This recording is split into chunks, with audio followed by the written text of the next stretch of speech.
GMGP, good morning, good people. Y'all could have been anywhere in the world, but y'all decided to wake up with us. You're sick. You're sick in the head. There's a lot of fantasy football shows out there, but I promise y'all, they not like us. Brock Bowers, you looked a little quicker than fast. What does that even mean? Redraft, Dynasty, best ball, high stakes, we got you covered. And that's MVS and Justin Watson. With some of the dopest tools designed to help you cancel out the noise and dominate your leagues. If there's a white wide receiver named Antoine, sign me up. Maybe it's cultural. I don't know. In season or off season, rain, sleet, hail, and snow, comma, semicolon, period, next sentence. to bring you the most actionable and entertaining content on YouTube. You don't go buy the dip on the Titanic. Quarterback that you love, D-Bro. One of the best values in fantasy football. Prop bets with my man Jay Rich. Is that yes! Let's go! So wipe the crust out of your eye, get you a cup of coffee. It's time to wake y'all asses up. We're Ray And Jay. in the morning. My God. How good is he? How so good is he? Let's get it. GMGP is Feel Good Friday, Freaky Friday, Football Friday, F something up Friday. Y'all decided to wake y'all asses up with me and Jay Rich, and we appreciate each and every eye, each and every ear, each and every comment. Thank y'all for joining us this Friday. What's up? Kong the King in the building. GMGP to you, my good friend. We got a lot of folks chatting in the comment box. I see my girl Joe in the building. Michael Lewis, GMGP to you. Marlon was popping with you. PJ Kennedy popping in from X, watching over there on Twitter. Garrison in the building always. What's up, G? Jake in the building. Long Beach native. Alex, PJ, Aloha, Brunson, Cash Me Out, Jordan Baker. Craig, yeah, the Saints were embarrassed last night. They got foot put in them, and it wasn't even like a big foot. It was just like little feet getting put in them all night long. We got a lot of people. Jimbo was popping with you. Jorge, Florosaurus. Man, Jay, we got a show. We got a lot to talk through. We're trying to run through all the games, get through a bunch of news, injury stuff, players coming back, players sitting out. Jay Rich, my friend, on this Friday, man. How you doing, big dog? I'm good, man. I'm good. Yesterday, there was 3 games on. There was 2 baseball games and a football game, and by far the worst game was the football game. If you didn't watch any of the baseball, I feel bad for you, especially the Cleveland-New York game, because that game was insane. Shout out to Big Christmas. Shout out to Cleveland. That was a massive win to bring it back to 2-1. Dodgers went up 3-1, but Ray, we do have football last night, unfortunately. We saw Spencer Rattler. We saw some Bo Nix. Sean Payton revenge game, which I'm sure was good. But how are you doing, my friend? I never asked you. Doing well, man. Doing well. It's Friday. Got a lot going on this weekend. Excited for the NFL. Excited for college. I'm going to do a show with Damian Parson, man. He's doing scouting work, NFL rookie prospect stuff. He's doing that over at Bleacher Report. So DP and I are probably after Saturday night college football. We're going to get on the mic and hear from him what he thinks about this 2025 class, some of the prospects. But yeah, man, I'm doing well, Jay. But you know we got to get the housekeeping out of the way early. And this is very, very important. One of the proud sponsors of this show, New Era.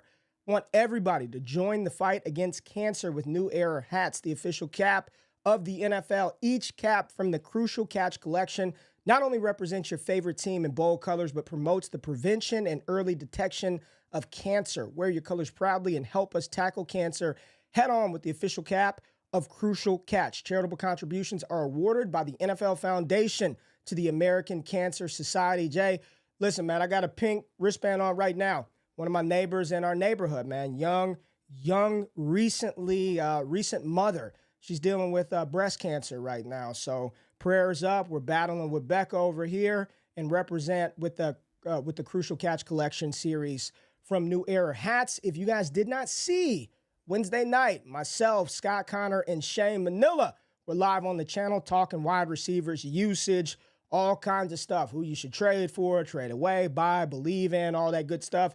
Using our tool over on ddfantasyfootball.com. And we also offered a little bit of a discount. It might still be up if you check the link in the description. But make sure you check out the Trinity Report live show. It's the only one that's dropping this week. Next week, we got a lot of dope stuff planned for that.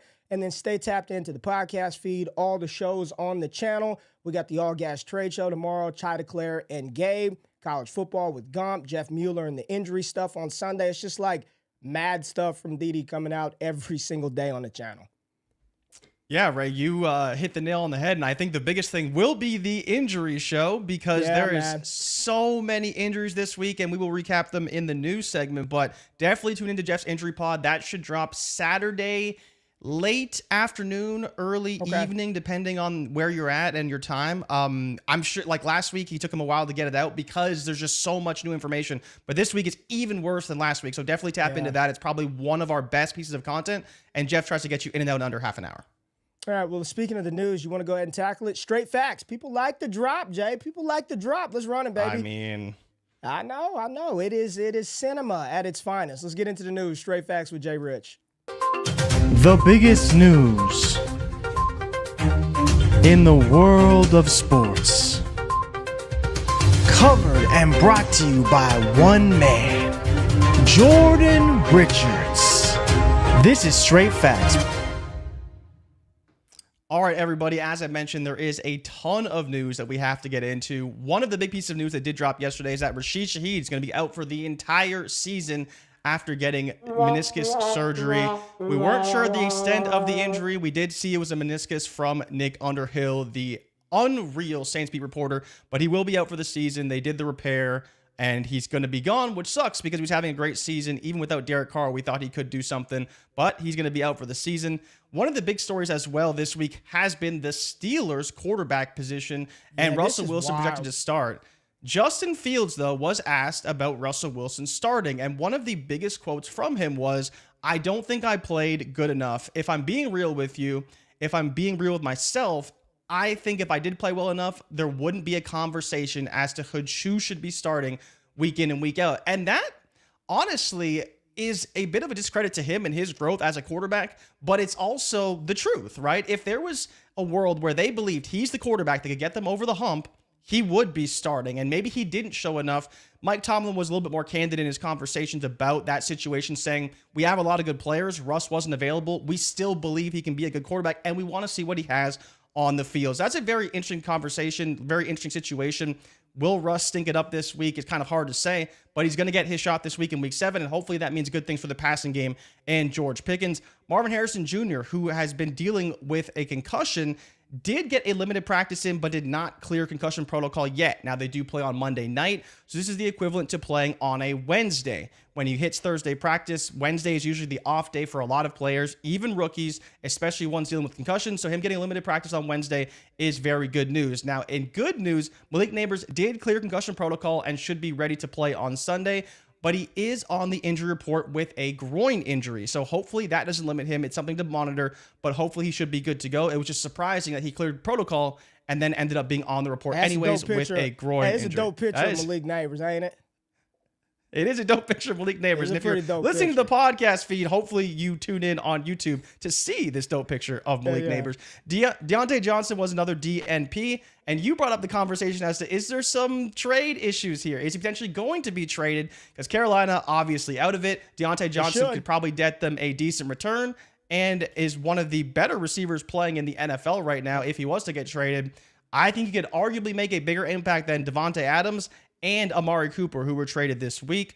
Nick Chubb was a full participant in practice. He also put out a letter to fans of Cleveland, thanking him for his support and how he's ready to roll. So I'm very excited to see Nick Chubb. Jerome Ford with his hammy was a DNP. Deontay Foreman was limited. You have wheels up Chubb in the notes, but I did want to point out that OC Ken Dorsey said his workload is still a work in progress. What does that mean? We don't know, but it may not be 20 carries for Chubb, but you never know. There's been a lot of reports saying that they could be very run heavy going forward, especially with the struggles of Deshaun Watson. Ramondre Stevenson was a DNP with his foot injury. Cooper Kupp is still doing individual drills, but he could be on track to play this week. Devontae Adams' hamstring is back to 100%, of course, because now he's a New York Jet. Look at this picture of Rodgers. Just creepy. Dallas Goedert, Jordan Mailata, Darius Slay, and Jalen Carter all were DNPs for the Eagles. Mike Evans was a DNP with a hamstring injury. Ricky Pearsall was a full participant in practice. Juwan Jennings was a DNP as well. And you also have in brackets here, his ride may be over. Jordan Mason was limited. Tajay Spears was a DNP as well. And so we will talk about Tony Pollard. He could have a massive week. But in some of the biggest news for the running backs, Aaron Jones, James Cook, Brian Robinson, and Zamir White all return to practice this week. Aaron Jones is probably the biggest one because they did trade for Cam Akers, but now he may be on track to play this week in their massive game against the Lions. Ray, is there anything you want to touch on with any of these injuries, news, or anything I might have missed? Yeah, let's talk about this Justin Fields thing for a second. I don't know, man. I saw a lot of people saying that he did not throw the ball very well. If you watched any of the Steelers games, to say that he was playing quarterback well outside of running the ball was probably a little bit not realistic, like he wasn't playing as good. But I just found that whole thing, I found it kind of like, okay, integrity, whatever you want to call it, like he's going there being real. If I played well enough, I really don't know. I did the wide receiver ranking show with Josh yesterday. I'm on the Underdog channel. I really don't even know what to think about and what to do with the Pittsburgh Steelers with George Pickens, Pat Fry. I really don't know. I don't know what Russ is going to look like. Everybody keeps pointing to the last couple of weeks with Cortland Sutton. It was just weird to see that. I don't know. I think Fields, like you said at the beginning, I don't think he gave himself enough credit in that. And I don't know how this move is going to pan out for Pittsburgh, but it looks like it's going to be Russell Wilson this week. So how do you feel about George Pickens and the pass catchers for Pittsburgh? I think I feel the same as I would if Justin Fields was starting, right? A guy we haven't seen this season who at times has looked really, really bad, but credit to Arthur Smith. He has had this offense looking pretty good with Fields, so hopefully he can do similar things with Russell Wilson. But in terms of passing ceiling, maybe a little bit higher for the pass catchers, only because you're not going to get those field scrambles and runs. But maybe those scrambles and runs just end up being Russell Wilson sacks instead. So the production standpoint doesn't really change. You hope for some upside with Wilson, but I don't think it's going to change much for me in rankings, projections, or anything otherwise. Yeah. I'm interested. We talked about it a little bit. I think this Giants-Eagles game has the potential for some sneaky shootout in that one with no Mailata. Yeah, no left tackle for the Eagles.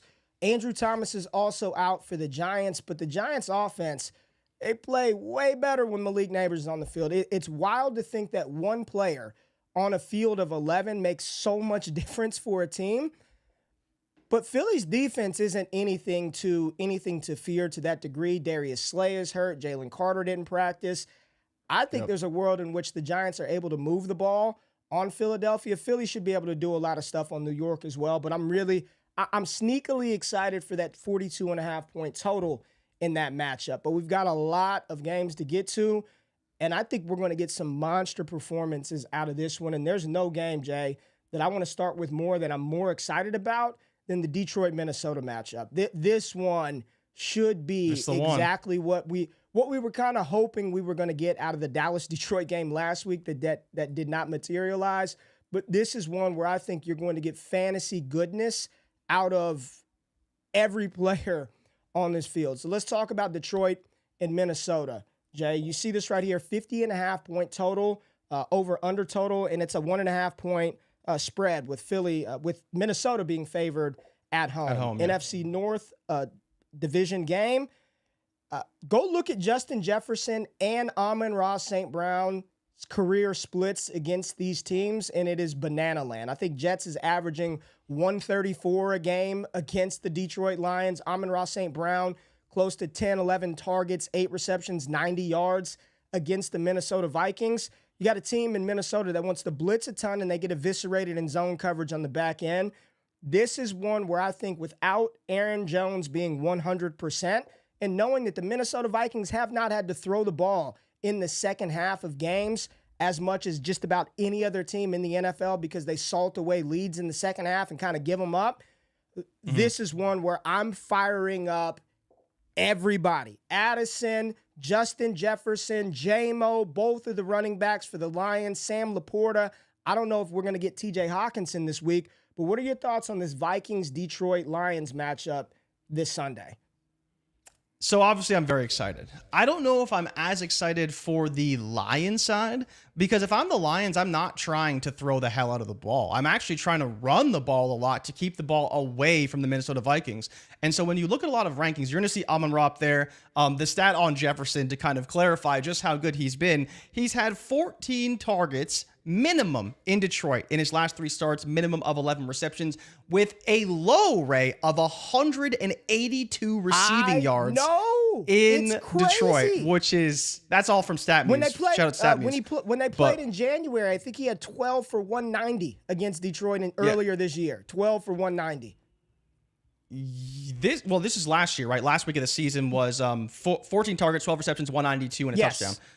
But earlier in the calendar year, it was 2024. It was in January. Yeah, it was 2024. Yeah, that was last week of the season. So that's where my question to you: this game entirely hinges on Jared Goff, a quarterback that we like, but do you think there's a world where he can't get it done?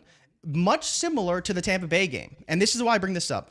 Because Tampa didn't play well offensively, but the difference was once they got ahead, Goff couldn't bring them back in the game. And I think that's where you look at against Minnesota. Could he struggle, even though it's on the road, which I'm not too worried about because it's in the Dome? But if Minnesota gets up to a lead, which they have in every single game this season, can Goff bring them back in the game? And that's where I worry about the ceiling of everyone outside of Amon-Ra. Like, I'm not starting J-Mo in this game. I don't think that's very smart. But I would start everyone on Minnesota. You're absolutely insane for not starting Jamison Williams. I don't think I'm starting J-Mo in this game. The Minnesota Vikings are giving up some of the most passing yards in the NFL. They're top 5 at allowing receivers to gain success. They blitz at the second highest clip, which leaves them very susceptible to the play action game, which the Detroit Lions run very well. EPA per dropback against the Minnesota Vikings defense, positive. There's nothing to be fearful of in starting your wide receivers against this one. I think, if anything, Amon-Ra St. Brown, feast and zone coverage, play action, all it takes is a couple for J-Mo. You'd be crazy to sit J-Mo in this matchup. And we don't know how the end result's going to be. You're talking about a 51-point total, and you don't want to start one of the guys whose usage for that team is higher than everybody outside of Amon-Ra St. Brown. You're crazy, man. Playing J-Mo with full confidence this week. I understand where you're at. I just think that while the total seems great, right? I've been telling you, I'm shaky on Sam Darnold right now. I don't think he's playing at this level that everyone thinks he's playing at, because he's really not. Every week in EPA and all the advanced metrics, he goes down and down every single week. And I don't think it's going to be different. I think the Lions are ready for this game. Of all the games on their schedule, this is the one they've probably been looking at as saying, we need to win this game. And I think it's going to be with the running game. I think this game probably goes under. So I was betting aside it would be the under. I still think the Vikings can win it. But if you're talking about a high-scoring team, you're going to be picking the Minnesota Vikings and probably not the Detroit Lions for me. And I see, Joe, there's some people in the chat. I thought the Minnesota Vikings defense is elite. That they force a lot of, they blitz and they pressure and they do all of that stuff. But to call them, how do you want to frame this? I mean, they're giving up the 3rd most passing yards in the NFL on a per game basis. When teams are dropping back, their EPA per pass attempt versus them, like, you can throw the ball against the Minnesota Vikings. Like, you can throw the ball. When you're blitzing much, it comes in the second half, though. That's the difference. Start your Lions. Start your Lions against the Vikings, because it's strength on strength. You think Minnesota's going to go away from doing what they do well, or Detroit's going to veer away from doing what they do well? Like, they're going to operate their offense as they have all season long. I think this will be a good matchup for all pass catchers on both sides of the ball. I'm starting the running backs from Detroit. If Aaron Jones is in, you got to roll with him. But if he's not, I don't feel good about Ty Chandler. It's not good. And then the plus for the Minnesota side, Jay, is there is no Aiden Hutchinson on the defensive side of the ball for Detroit. That's fair. That's really going to impact their ability to get after Darnold. If they put up points, Detroit, I trust Ben Johnson enough in that offensive unit and their rushing attack in the line. They'll be able to throw the ball and protect Goff good enough to get the ball out. Now, let's go to some other games, because that's not the only primetime sort of big shootout type game that we're looking at on the weekend. Jay, I am going to stay inside the NFC North and talk about the Green Bay Packers versus the Houston Texans. How you feeling about this one? 47.5-point total. Green Bay favored by 3 in this matchup. Jordan Love, 3rd game back from the knee injury. Things should be getting better for the Green Bay Packers passing attack, right?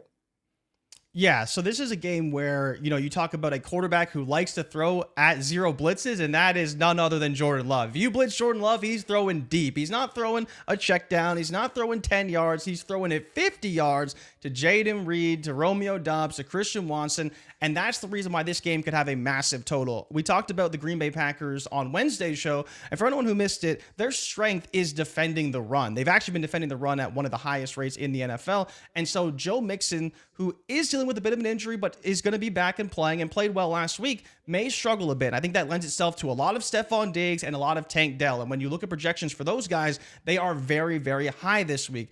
But in my opinion, it still hinges on Stroud, who has been a little up and down this season and could struggle a bit against this Green Bay defense. But even with that, I trust Jordan Love and the Green Bay Packers to put up points, and I trust the Houston Texans to deliver on the other side. You don't really see too many situations where they don't. Stroud has struggled a bit in the second half, but I think they're finally getting things going. Having Mixon back is huge. But how do you feel about both sides in this game?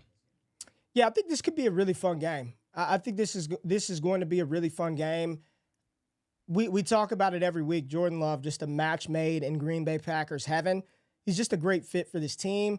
It looks like Dontavian Wicks might play. When it was looking like he was day-to-day, then they reported he was week-to-week. I believe he got in a limited practice yesterday.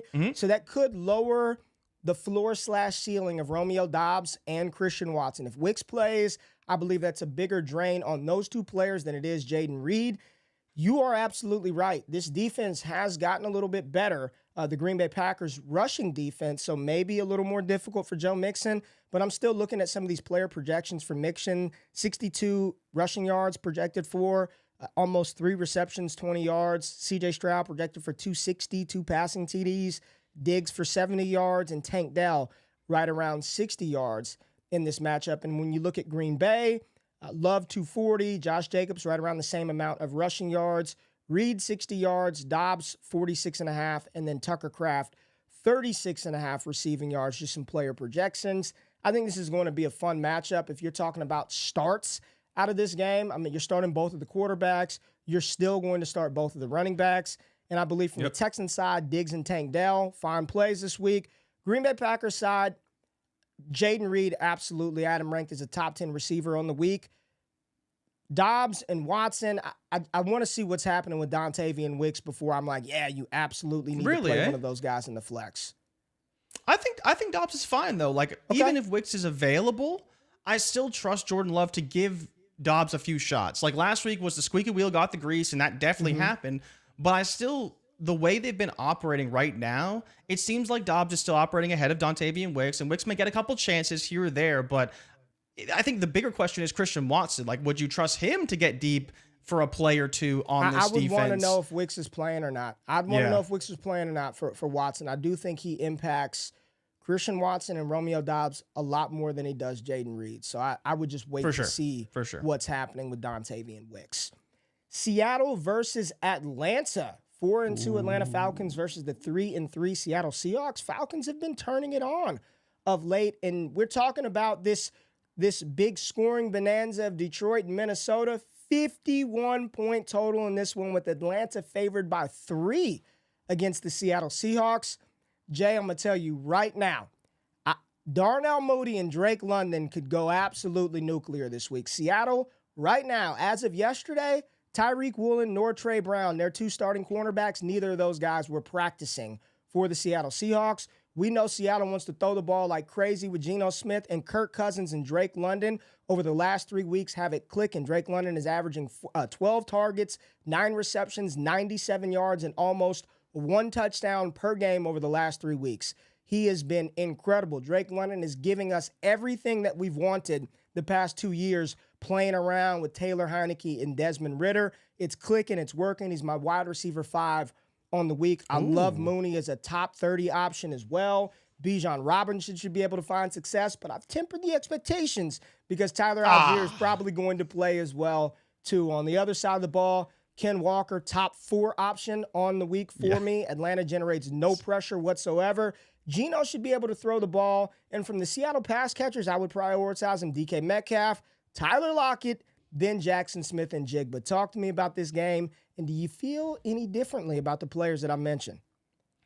Ray, you took the words right off of my notepad, my friend, in pretty much every way. We'll see how the Seattle offensive line holds up against Atlanta. As you mentioned, Atlanta's generated no pass rush, but the Seattle offensive line's also been horrible this season. So we'll see which side kind of gets the better of the two, and I think that will hinge on Geno's performance. But I talked about it on Wednesday. Geno is first in pass attempts. He's first in yards. He's first in completions, and that all lends itself to players like Tyler Lockett, like JSN. But in my opinion, as you mentioned, Tyler Lockett is the more consistent option. He has 4 receptions and 60 yards in each of the last 3 games, something that JSN can't say because he hasn't had more than 53 yards in each of the last 3 games. He's kind of better for PPR, but if you want the upside, and especially for prop betting, Tyler Lockett is actually the better option. When you look at rankings, he's right around wide receiver 35, wide receiver 40, and JSN's up at 24. They are much closer than that. Even from the DK numbers I pulled this morning, Tyler Lockett was wide receiver 27 of wide receivers available, and JSN was at wide receiver 20. So there's still lots to figure out, but they are much closer than people are giving them credit for.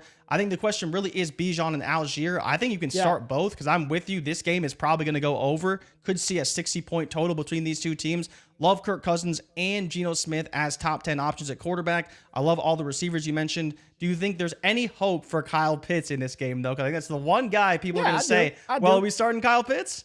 I want to read this stat about Bijan Robinson versus the Seattle defense. Bijan has faced a light box on 62% of his carries this season, third highest amongst running backs with a minimum of 25 carries. He's generated the fastest average speed amongst running backs by the time he reaches the line of scrimmage, 11.5 miles per hour. And this is something that I keep talking. He looks fast as shit. Every time they give him the ball, he looks fast when he gets the ball.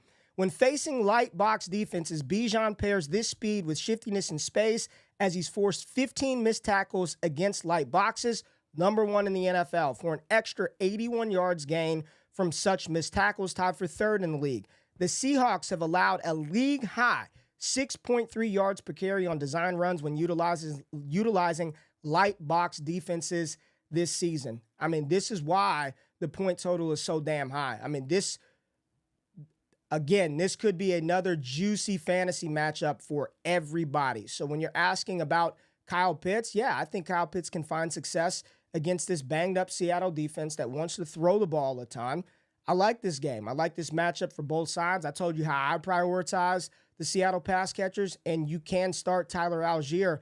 I'm rolling him out 100%. There in one of my FFPC main event teams. So I think you're fine playing Tyler Algier this week.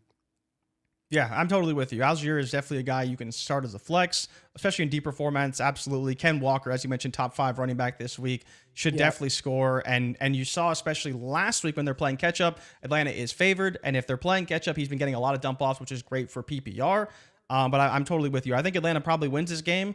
The question is by how many points, and I think that Geno and Seattle Seahawks, with that lack of pass rush from Atlanta, can deliver on their end as well. All right, let's take a quick break. Hit that like button. Subscribe to the channel if you are new here. When we come back, we got Philly Giants. Got to talk a little Kansas City Chiefs versus San Francisco 49ers. Maybe another sneaky shootout game with Carolina and Washington. Run it up. We'll be right back.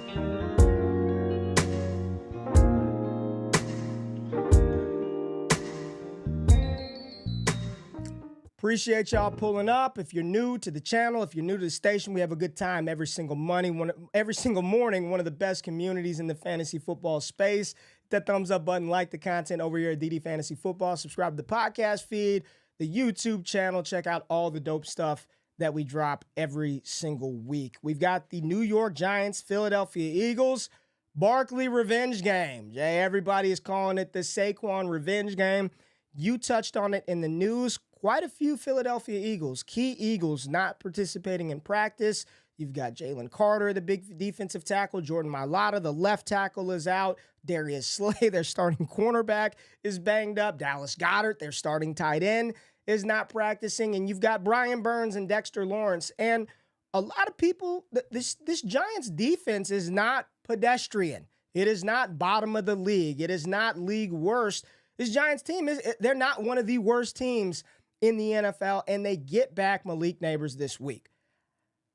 I think that the game script in this one, Jay, and if you watched any of the Philly Cleveland game last week, the Eagles offense did not look very good. It was throw the ball up to A.J. Brown and pray, and Devontae Smith got loosed on that crossing route. But other than that, 18 rush attempts for Barkley. He couldn't get a lot going on the ground. I think they are going to try to prioritize him this week. And with no left tackle, Jordan Mailata, and potentially Dallas Goedert also less than 100% are not there, Jalen Hurts may be forced to get the ball out of his hands quickly. I think Saquon in the receiving game this week could be how he elevates himself to the RB1 spot on the week. I think this is going to go over this 42.5 point total.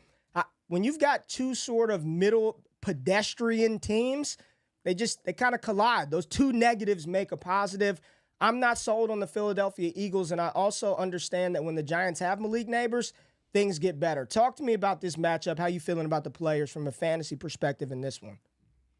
Yeah, I think it all hinges on Saquon Barkley. And I think that's the bigger issue for me is when you talk about this game going over, the Giants offense is a bit hit or miss week to week. So it's hard to say, are they going to show up or are they not? I think with it being a divisional game, it's probably going to be a lower scoring total. I think the 42 is about appropriate, like 24 to 21 type of game. Like that wouldn't surprise me at all. But Ray, I think what will surprise you a little bit, the Giants are 6th best in EPA per play on defense since week 3 and are number 3 in the NFL in rushing EPA on defense. So I think when you look at it from that perspective, one, they know that Saquon Barkley is the only reason they're going to lose this game. And just as badly as Saquon wants to get loose on the Giants want to stop him and prove that it was a good decision to get rid of him from their team. So I think it kind of goes both ways. Is I don't trust Jalen Hurts to play overly well. For fantasy, you got to start him. I think Smitty is one of those guys where I'm starting him kind of reluctantly because I don't really believe the target share is going to be there. A.J. Brown, of course, you're playing. But the question is, would you start anybody else? Like, people are talking Tyrone Tracy versus Singletary. Singletary did get a limited practice in yesterday, so they may be split reps a bit. But against that Eagles defense, we'll see. They're worse through the air than on the ground. And I think overall, the issue for me is I think this game has a good shot of hitting the total or going under. I don't think Daniel Jones is going to be great, but he is my sneaky start of the week against this Eagles defense. So if he's your sneaky start against this defense, why do you think it's going under? And the Eagles defense, they're not good on the ground. They've missed 15.5% of their tackle opportunities, the second highest rate in the league in the NFL. So whether it's Singletary or Tyrone Tracy, I do believe that the Giants, even though they're going to be down left tackle Andrew Thomas, and if the Eagles do not have Jalen Carter in the middle, I do believe that either Tracy or Devin Singletary will and can find success. Brian Burns and Dexter Lawrence on the defensive side of the ball, that's a problem for Philly's offensive front. They're going to have to get the ball out quick. I think there could be some points scored in this one. Would I start Tyrone Tracy? Probably. Okay. I believe that even with Singletary on the field, both of those running backs can find success. We're not saying they're going to be elite, high-end guys, but I don't think you're going to get a 0 or have to worry about getting a 0 with Tyrone Tracy, even if Devin Singletary is on the field. Eagles side of the ball, I'm not hesitant about Smith. I'm starting Smitty. I'm starting A.J. Brown. You start Saquon Barkley. You start Jalen Hurts. And if Dallas Goedert is in, you run him out there too. Yeah. I think all those guys are going to start regardless. It's just the game environment is interesting because this Giants team is a lot different from what we've seen the first few weeks of the season, and they're playing a lot better. And the Eagles are a team I just can't believe in right now. Offensively, they look horrendous. And I don't know if that's going to change in a divisional game against the Giants. That's my only concern. But I think as far as the players you're starting, it's really just Tracy and Singletary. I'm kind of iffy on Singletary. I think I just like Tracy more. He's a better running back, more explosive. And so I'd consider flexing him. But Singletary being a little bit banged up, I could do with benching him. Man, I did not see Tracy being this looking this good on the ground. I knew he could catch the ball coming out of Purdue because he played receiver, but he's looked pretty damn good running the ball between the tackles. He's looked really good. Hey, we got a super chat from our boy Stanley. What's going down, Stanley? Stanley in here trolling. Said Georgia over Texas this weekend. Hey, Georgia over Texas. I don't know about that. Which Carson Beck we getting this week? Where's the game at? Where's the game? And then we did have a super chat last week. We got out of the show early. And I took a screenshot of the super chat, so I do want to get that up there. We want to make sure we hit all the people who submit that. So it was from Michael Barton. It was a $4 super chat. Appreciate you, man. Would you trade Terry or Adams for Alvin Kamara rest of the season. I have Derrick Henry, Jahmyr Gibbs, Tyreek Hill, Deontay Johnson, Jordan Mason, Ty Chandler, and Ray Davis, PPR. Would you get rid of Terry McLaurin or Devontae Adams for Alvin Kamara rest of the season? Good thing we didn't answer this last night because Kamara did absolutely nothing for us. I mean, I'd probably trade Adams for Kamara rest of the season. we didn't even talk about it. So you want to just talk about that game really quick? We didn't. I completely forgot. We glossed totally over the Thursday night game. Answers question, Jay. Would you trade Terry McLaurin I would or trade Devontae Adams. for Kamara? Not Terry, though. Adams, I would. There was a report that Derek Carr may return to practice this week, which would be a big deal for Alvin Kamara. That'd be a big deal. They probably need him there. As bad as you think Derek Carr looks, if you watched any of the game last night, you're probably hoping Derek Carr gets back in. So let's quickly talk about it because I totally forgot, Jay. Let's talk about the Thursday night game quickly. Denver 33, New Orleans 10. Peyton's revenge, right? And he got it. Oh, my goodness. Javonte Williams was good. Javonte Williams was good. And if you started Cedric Wilson, which Let's go.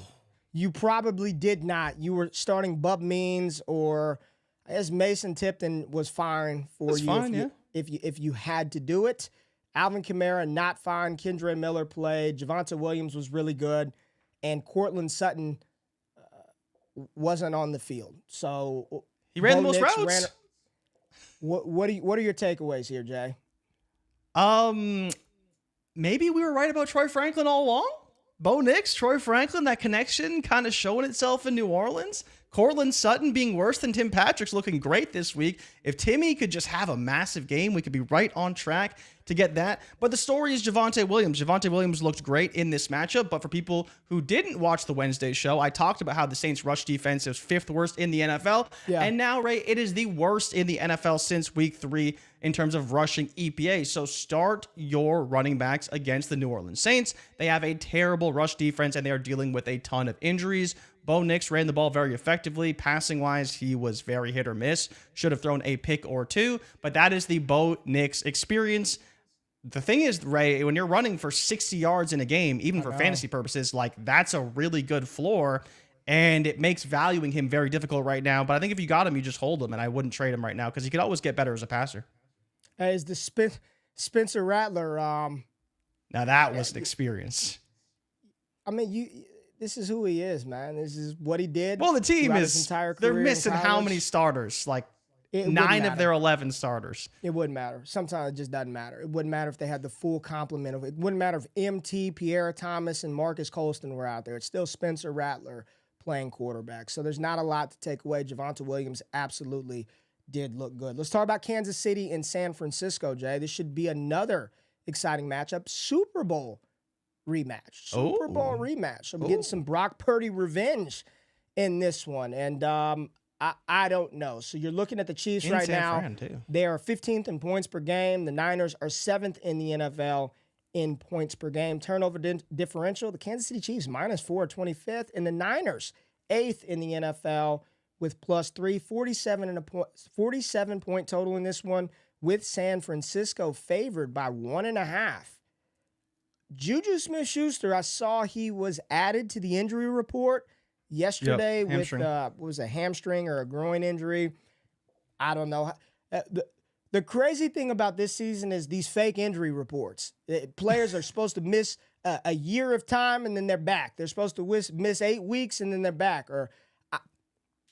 What are we doing here with Juju? I mean, you are playing him. If he's active, you're playing him. Yeah. I had him at wide receiver 24 on the week. He is the Rashee Rice replacement. I'm not really worried about this 49ers defense. They're very bad when they're in man coverage, and Kansas City can exploit man coverage. I'm a little more concerned about Brock Purdy and what he can do, because he is horrendous against man coverage this season. Very, very bad against man coverage.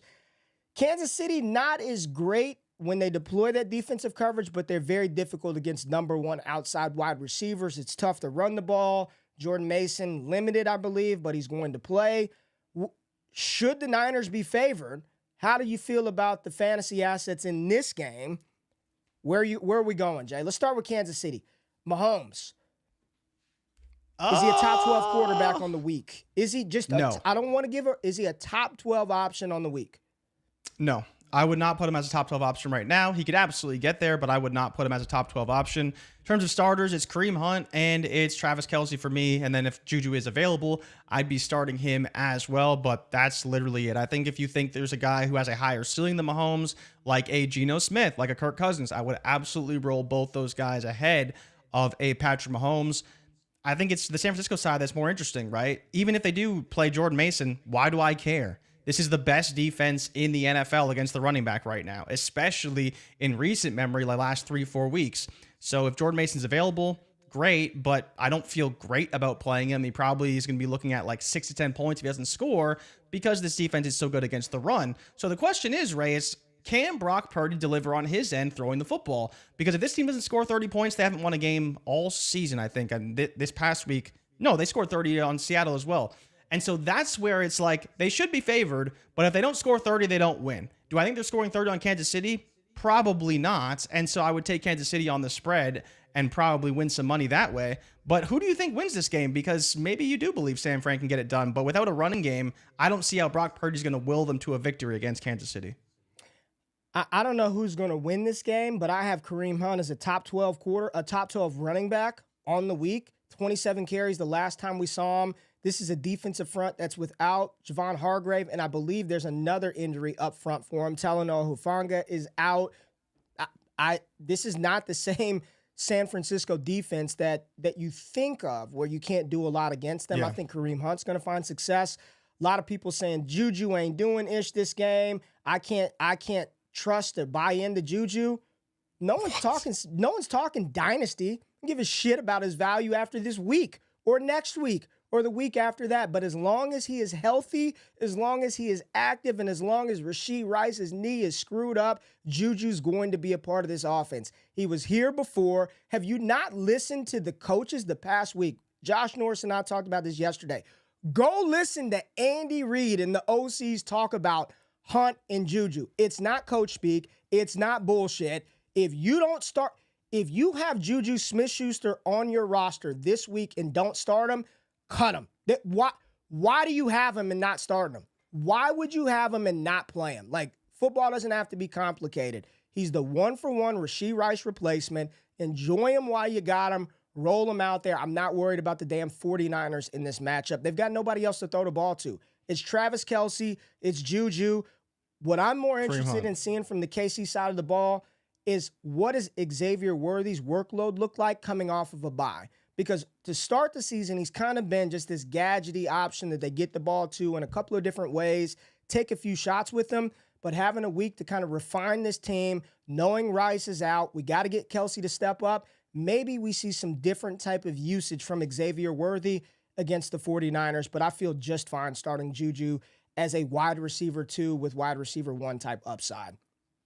Would you start Xavier Worthy? Because I didn't even mention him in my must starts. I'd start Juju over Worthy. Yes. And I'm with you, and that's where Worthy's tough to rank right now. Because last week I was like, well, let's see how he looks. Now, coming off the bye, I'm sure there could be some opportunities, but I'm not going to make the same bet that we'll see opportunities from Worthy, even off the bye, that we expected to see when Juju came in. I think it's going to change. They're going to try to get him implemented in the offense more, but what that more looks like, not sure. Kong the King said Jennings probably out this game too. Debo wrist injury and Andy Reid out the bye. Go ahead and start clapping, Ray. 49ers getting smacked. I think the Juwan Jennings ride, enjoy that early production with Pearsall practicing. It might be a wrap for the Jennings production. So we'll see how things start to play out for the Niners. But 47.5 point total in this one. Vegas is projecting some points to be scored. Let's talk about the Jets and the Steelers. Sunday night matchup, 39 points. Yuck. 39.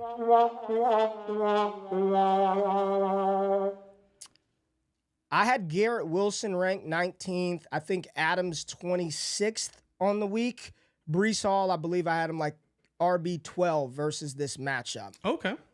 What are your thoughts? Who are you? Let's start with Pittsburgh. Najee Harris, you start him. You're going to start him. You're probably going to have to start him. You don't want to, but you got to. You probably got to. You're just going to take those 20 touches and hope that he gets in the end zone. other than Najee Harris, are you confident in any other Steeler starting this week? I was the cop-out king this week on the ranking show. I put Pickens at wide receiver 36. I put him at that spot where I could say, I told you he is a top 3 option from the wide receivers, but if he fails, I'll be like, I told you he was 36. He was low for me. Anybody else from Pittsburgh you feel good about starting besides Najee Harris? I would be okay with Freiermuth. I think Freiermuth can be a top 12 option, even against the Jets. Right. Jets' defense is great. I'm with you, though, on Pickens, right? You don't want to rank him in the top 36, but there's only so many wide receivers that can do what George Pickens can do, even with Russell Wilson, even with Justin Fields. Like, that's just not how the NFL works. And even Garrett Wilson, you're asking me, do I want Garrett Wilson? Do I want George Pickens? And in some respects, I kind of want George Pickens because he's the only show in town. And that's the only thing with that. But I do need you to give me your analysis on Wilson versus Adams and Lazard, because we've talked about how there's a world where they all just kind of screw over each other in terms of the high-end production, and especially against this Steelers defense, which is a pretty good defense as well. So that's where I have some concerns there. And then the other question is, how do you feel about Mr. Aaron Rodgers this week? Can he be a top 12 quarterback? Because he looked all right last week. So the Wilson Rodgers, I'm hoping it looks like this. So we're looking at the usage from the New York Jets using the Trinity tool on the website. I'm hoping it just looks like this. And this was the Jets usage game 1 with Todd Downing, first game without Robert Saleh, and you saw Aaron Rodgers hyper target 2 guys. Mike Williams doesn't pop up because Mike Williams kept dropping the damn ball, which forced them to have to go trade for Devontae Adams expeditiously. But I'm hoping it looks like this. I'm hoping it looks like Garrett Wilson, Devontae Adams, Garrett Wilson, and then a big gap in between because they're not throwing the ball to Alan Lazard or Malachi Corley, who doesn't even play, or anybody else. I'm hoping it looks like this, but can I confidently say that's what it's going to? I don't know what the hell Todd Downing and Aaron Rodgers and Devontae Adams and Garrett Wilson are going to look like. That's why I had Garrett Wilson at like 19, 18, 19, and Devontae Adams right outside that top 24. This does not spell well for Russell Wilson. I'm reading this stat. The Jets defense has recorded a 39.1% pressure rate this season, which is 5th in the NFL, including a 10.2% unblocked pressure rate, which is 2nd in the NFL. So you're talking about pressuring Russell Wilson, which he cannot move around. He does not want to do this. This just feels like the game where you probably want to have Justin Fields in there just in case shit breaks down and you can have the quarterback that can escape the pocket. I would start Adams this week. I'll just say that. I would start Devontae Adams this week with little expectation, but I do think when they get in the red zone, I bet you Aaron Rodgers just hyper targets the shit out of him. Back shoulder fades, 3rd and long situations. He's moving the chains, picking up sticks. I think Adams could have a good game in this one, Jay. Yeah, you talk about doing it in their sleep, and these guys can absolutely hit a back shoulder fade in their sleep. They've been doing it for long stretches of their careers. This is 2 players that have, 60 combined touchdowns pairing up. So if you're getting into the red zone and there's all these issues of chemistry and running the right route, like, that's not going to happen with Devontae Adams. So I am with you. If they get into the red zone, Adams is absolutely going to get a red zone target in this game. It's going to happen. Oh, are we talking about this game? Well, because I see a lot of people. There's some comments. They asked Juju or Pop Douglas. I had Juju ranked ahead of Pop Douglas on the week. I prefer the better offense, but I like yes. I like Pop. I'm Pop Truther. I like Pop Douglas. I know you are. I'm starting Juju over Pop Douglas. Absolutely. I'm starting what should be the Chiefs' number 1 or number 2, pending the injury. If the hammy screwed up, of course I'm not going to start Juju, but I don't know what to believe. Michael Pittman's back was broken, and he played and caught a touchdown pass. I don't know. He's back on the injury report, though, because A-Rich's going to play this week. I don't know what to believe, but I'd start Juju over Pop Douglas. But let's just go to this New England-Jacksonville game. Jacksonville favored by 6 points, 42-point total in this matchup. The disrespect, bro. I mean, wow. The Jags are the worst defense in the NFL. And they're favored by 6 in this matchup. There's no way anyone can, as bad as the Patriots are, there is no way you can bet them to cover the 6 points. Now, to be fair, this is a narrative we've seen before, Ray. And it's funny because if it wasn't the Jaguars, I would be kind of on the Jaguars from the betting perspective this week because the Jags stayed in London and the Pats didn't travel to London. Yeah, because they played there last week. They got back-to-back. What is the NFL doing to Jacksonville? How they got back-to-back London games? But think about it. It's better than going there and then going back again, so they just play how two. How do they literally have back-to-back London games? What kind of shit is that? That's kind of ideal when you think about it, because now get Jacksonville off of U.S. soil. Get out of America. Go over there. Go across the pond. Stay away from the U.S. of A. But yeah, this game it's in Wembley. It's not in Tottenham, so it's in a different stadium for anyone who cares about stadiums. But the Jags defense, especially through the air, is literally the worst in the NFL by a wide margin. So whatever you think Drake May is, he's probably going to put up numbers on this defense. The question is can the Jags score on this Pats defense? Maybe they can, but I certainly don't trust them to.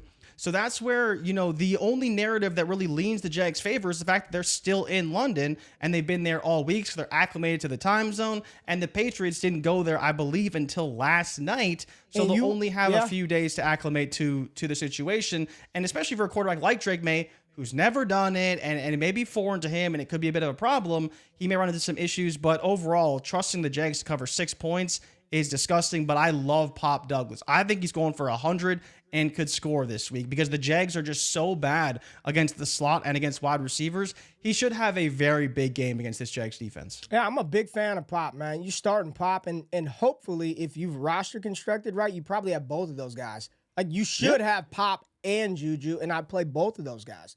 I'd play both of them. I definitely think he can find success.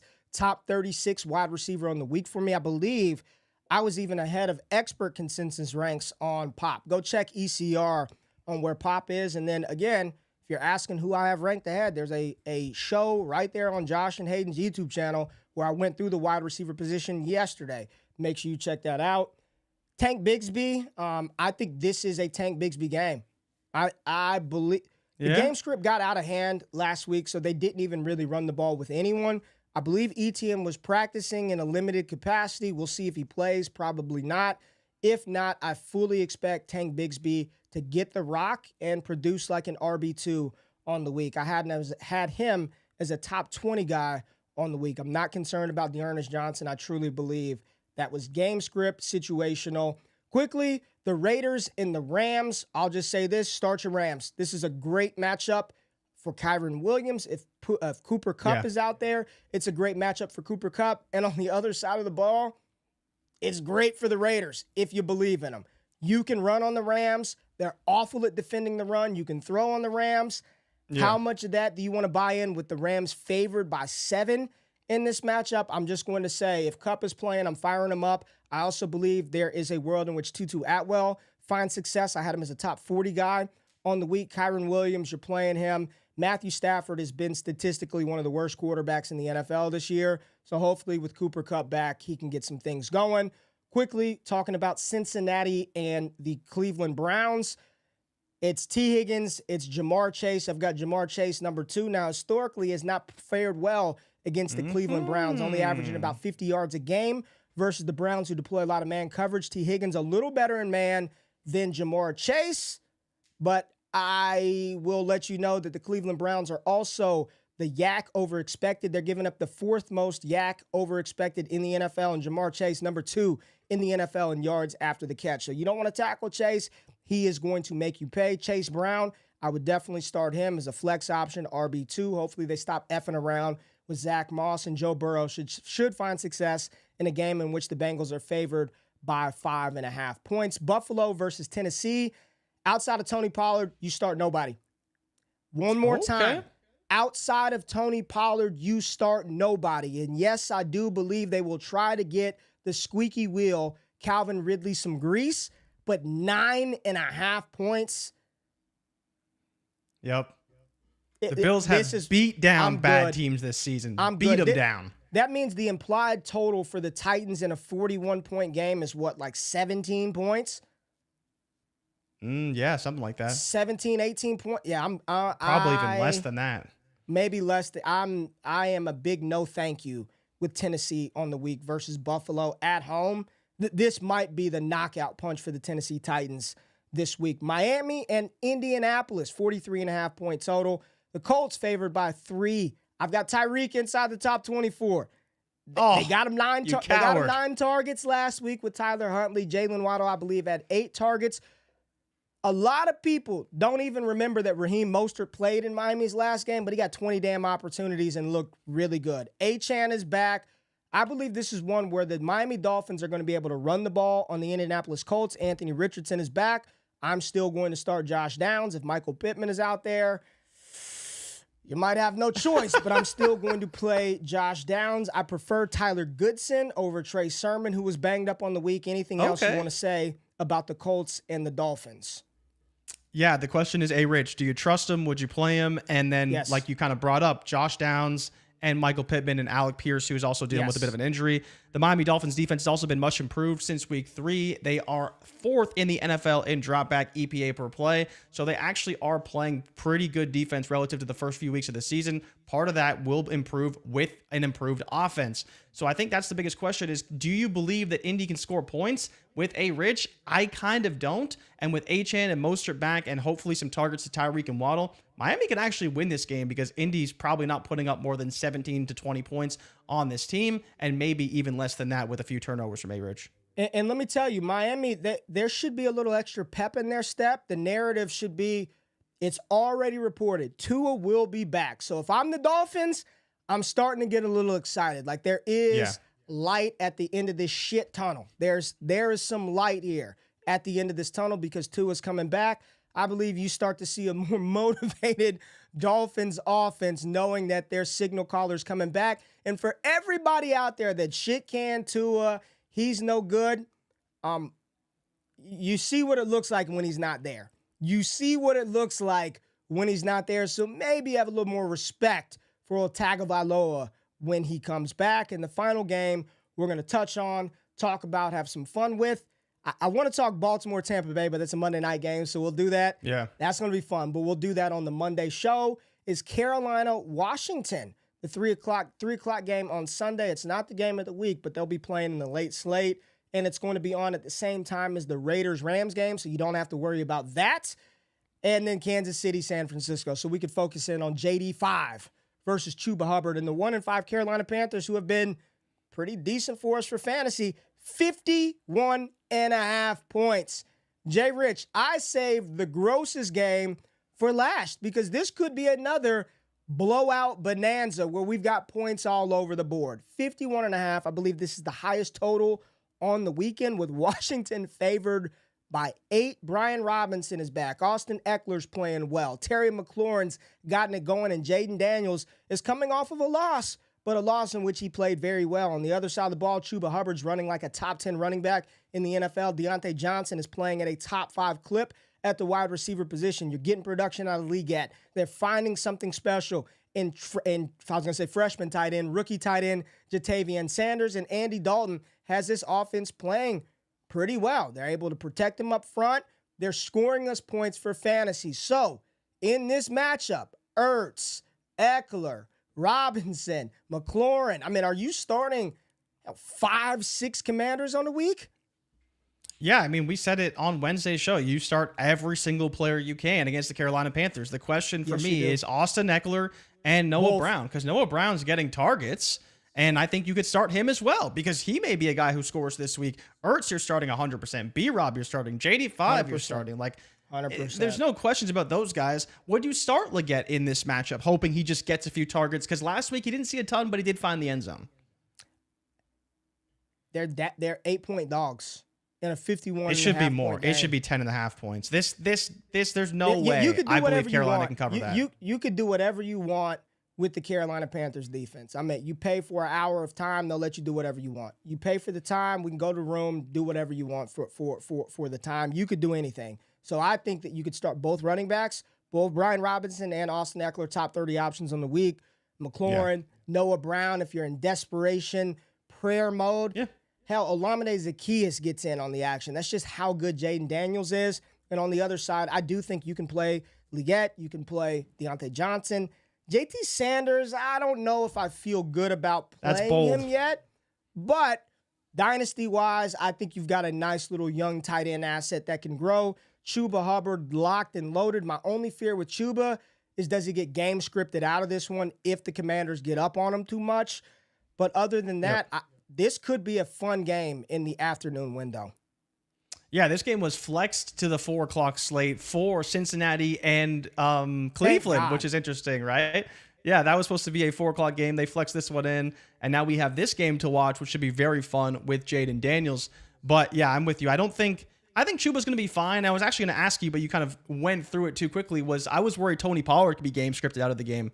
I love him this week. I think he could be a top 8 running back. I'm not going back to Tennessee. Start time. I'm not worried. We're not going back to Tennessee. We're not going back to Tennessee. Ike says Deontay may not play. So if Deontay Johnson doesn't play, it's over.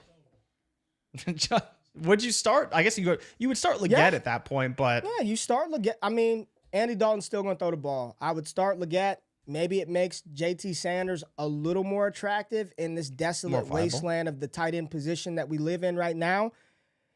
Hopefully Deontay plays. If not, load up on that Chuba Hubbard. Make sure you have some Leggett, and I would play him without Deontay Johnson. Yep. That's it. I think that's it. Is any more games to get through? No, it's the 2 Monday games, but we'll talk about those on the Monday show. I want to give Baltimore, Tampa Bay the credit it deserves.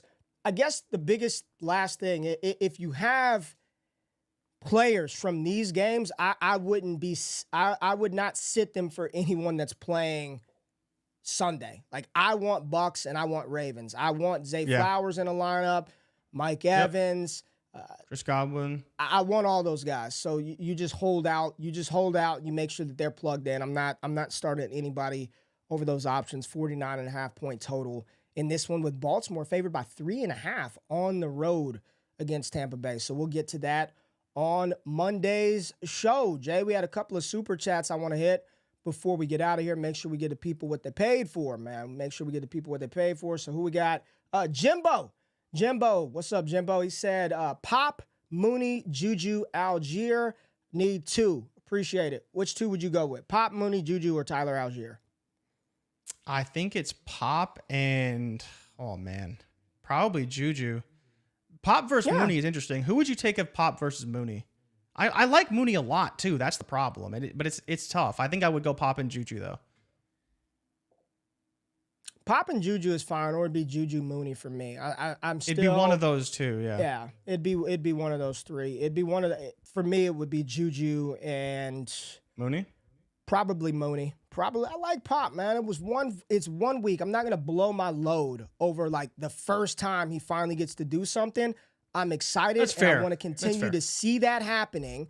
But I've got him ranked. I've got Douglas as a top 3 wide receiver, a top wide receiver 3. He's a top 36 guy.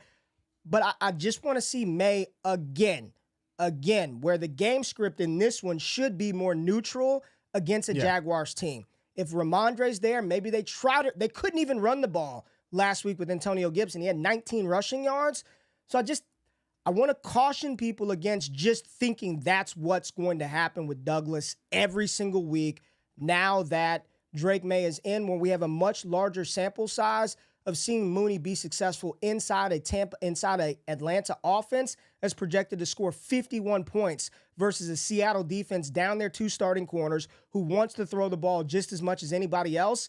I mean, I like him, but I need another week before I'm just like Pop Douglas over everybody. Like, I'm just not doing that this week. So that is the show. Hit the music, Jay. Hit the music.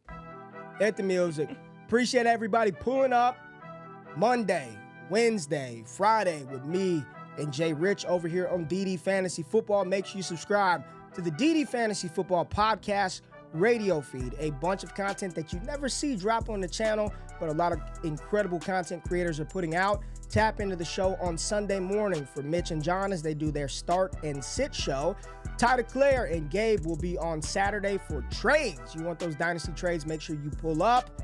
Make sure you wake up with us on Monday morning bright and early. Jay, anything you want to say to the people before we get out of here? No, I just hope everyone has a great weekend, and please watch some baseball, man. It's been really good, and the World Series is coming, so tap into that. But it's a great week for NFL. We have some massive games, and I'm very, very excited for it. But make sure you like and subscribe, and go to ddfantasyfootball.com. And Ray, New discount code, promo code JRich, JRichGoat if you're subscribing for the Go package. Got to use my platform. Use it. Get it. Subscribe, discounts. baby. Using Subscribe. that JRich code Discount. is probably in the link in the description. We appreciate y'all. Enjoy your Friday. We'll see y'all bright and early in the morning. Wake up. We out.